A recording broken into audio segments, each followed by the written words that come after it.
JBB's Final Thoughts, Episode 31, Bad UI and How It's Hurting Tech Usage in the Classroom. Joe Bustillos here. When I started teaching over 20 years ago, no one had to coax me into using technology. First, to manage my classrooms, and then to create curriculum and learning experiences that wouldn't be possible without the technology. But I was and still am resistant to the dog and pony show use of technology because it might be a good demo, but contributes nil to actual learning. I've been doing this for a while, and sometimes I cannot believe the choices some software developers make that are just flat out user hostile and totally get in the way, such that it encourages teachers just to not use technology in the classroom at all. I've been using learning management systems, LMSs, since they've been available. An LMS is basically a website where I can post curriculum and where students can go to do the assignments. My belief in LMSs began with the notion that by putting the whole assignment on a website, students could interact with the material without having to wait for the slowest person in the classroom, and could work as quickly as they might want to. That was the theory, at least.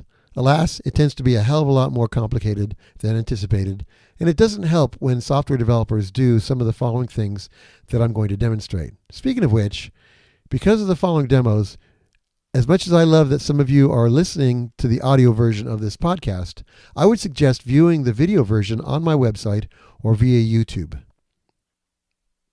So, first example, how many steps to upload a file?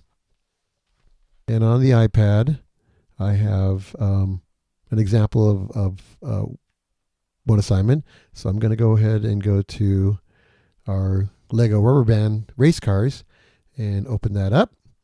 Okay, so after they've reviewed the material and they've done the assignment, then they click on the submission tab.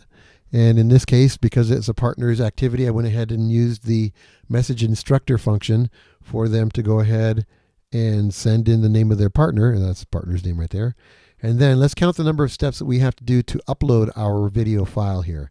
So first, they have to click on the turn in button, which you'll notice is grayed out, which doesn't make it very obvious that's what they're supposed to do.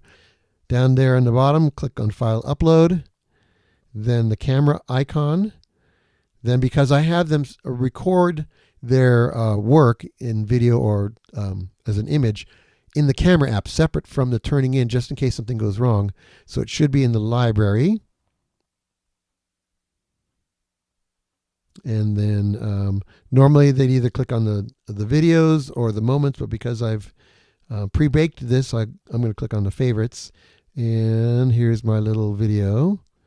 And then I might have them review the video, which is that little play button. But what I'm going to go ahead and click on the use button. And then it's going to compress the video.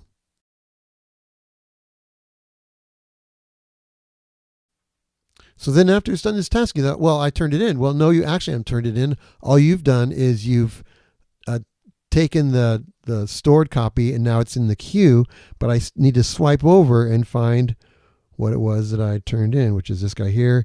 Then I go ahead and click, and then I hit the submit button. So I have to select the actual, what I'm going to turn in, and then I hit the submit button, and then I need to wait for it to do the churning away again. And that's the number of steps it takes to just turn in a file. I don't know why it takes quite so many steps, but that's what you have to go through on the iPad to turn in a file. Not so great. So imagine you got a classroom full of 25 anxious students trying to get the work done, and they had to, I've got to guide them through this process one at a time. So this should be like 3 steps. Hit the submit button, select the media, upload the media, and you're done.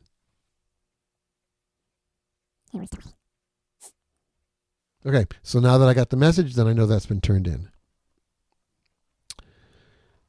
So recently I had decided that I wanted to have my students do a research project, and I knew that I wanted them to do some research, read some material, and then take notes, but I didn't want them to turn in the notes because they would need the notes to create a presentation later on. So I decided I wanted them to use Google Docs. So it being Women in STEM month, I went ahead and put this together. So they have to go and select science literacy, and then select the assignment. And then these are the 4 women that they would do the research on. And so there's that. I went ahead and created a Google Docs file that I want them to copy. I don't want to share it with them because when they make their changes, I don't want it to be all linked together. I want them to have their own copy.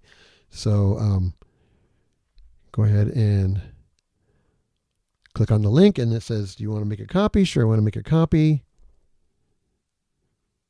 And okay, there it is. And when I click on the little pencil, I still can't write. Well, what happens in iOS is that I have to open it in the app. So that means I have to get the app, even though the app is already on my iPad. So I click the get the app, and they say open it up, App Store. So I gotta wait for that. Okay, then I hit open. And surprise, it didn't even offer to let me log into whichever account I wanted to, which is not very good. So this automatically opened in my account. There I am. So that's one of the problems is controlling which account it opens in. Now to close it. Now, when I'm done here, if this is a shared iPad, which all my iPads are shared in my classroom, then I need to sign out of this account. Again, look at the number of steps I've got to go through to sign out of this account. I need to click on my face there. Then you see manage my Google account. Well, no, I don't want to manage the Google account. And here's all the other accounts that it recognizes. I need to click on the button here that says manage accounts on this device. And if I want to log out, I literally have to remove this account from this device. So I'm going to go remove from this device. And it says, do you really want to do that? And basically it's signing me out, but I have to go through all these steps. Okay. And now if I want to access on that account, I've got to sign in and go through that whole rigmarole.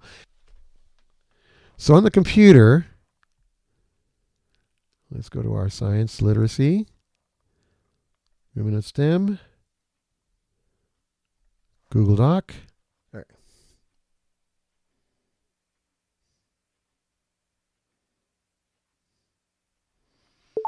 Okay, on the PC, all I need to do is I can open it in the web interface and play with it, la la la. And then when I'm done, to log out, I just click the sign out button.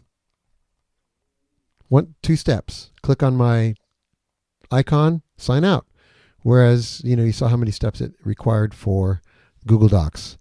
So those are 2 examples of needlessly complicated tech steps that need to be used. And in the classroom, where you've got, like I said, 20 plus students all clamoring for attention, the fact that you got to go through all those steps to do something as simple as uploading a file or logging out of an account is just, it's mind-numbing. I don't understand it.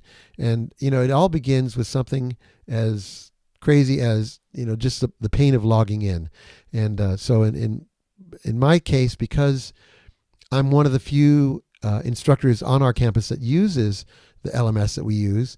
The students, it takes their, and I only see them once a week. It's not drilled into them what they need to do every time because they don't do it enough. 37 times a year. That's how many times we meet in a school year. So it doesn't quite reach automatic status. Whereas if we did this every day, then it would be a lot more automatic. But just the process of logging in, I have to manage the student accounts in terms of keeping track of their student ID number and then the password that we've selected, and that changes, right? And so I've got to print out little pieces of paper for them to be able to look at, so when they go ahead and fill in this information, it's just needlessly complicated. I would love for it to be something where they have, every student has a little badge, and on the badge is a QR code, and they flash the QR code, and it allows for them to log in. But that's not a technology that's really available to us. And so the whole thing is just very, very complicated, and it doesn't need to be that complicated. Like I said, it just drives me crazy that it takes that many steps to just upload a file, or it takes that many steps to log out of an account. And so consequently, I'm spending a lot of time managing systems that I shouldn't need to manage because the student should be able to do this. It should be simple enough for them to be able to do this. And so that's my rant. I wasn't planning on doing this or doing this particular subject. I wanted to do something fun like, I have a book that I mentioned before that I still will do. This book, Zen as F. And I want to do that. But, this past week, we're less than 10 weeks away from the end of the school year. And here I am spending all this time just trying to get the job done, and the technology in this case is really getting in the way. It's really sad because I really believe that there's a lot that we can accomplish if things were designed just a little bit more with being aware of the audiences that are actually using this stuff, and having all those steps, like I said, to upload a file and all those steps to get out of an account. It's just absolutely crazy. So that's my rambling. JBB's Final Thoughts, episode 31. Thank you very much. If you want to continue to participate in my outer monologue, you can subscribe to my blog at http://jbbsfinalthoughts.com. Scroll to the bottom of the page, click the follow button where it says follow blog via email, and enter your own email address. You can also subscribe to my YouTube channel. Just search for JBB's Final Thoughts and make sure it doesn't autocorrect to something like Job's Final Thoughts. Damn autocorrect. And we will catch you next time. Enjoy.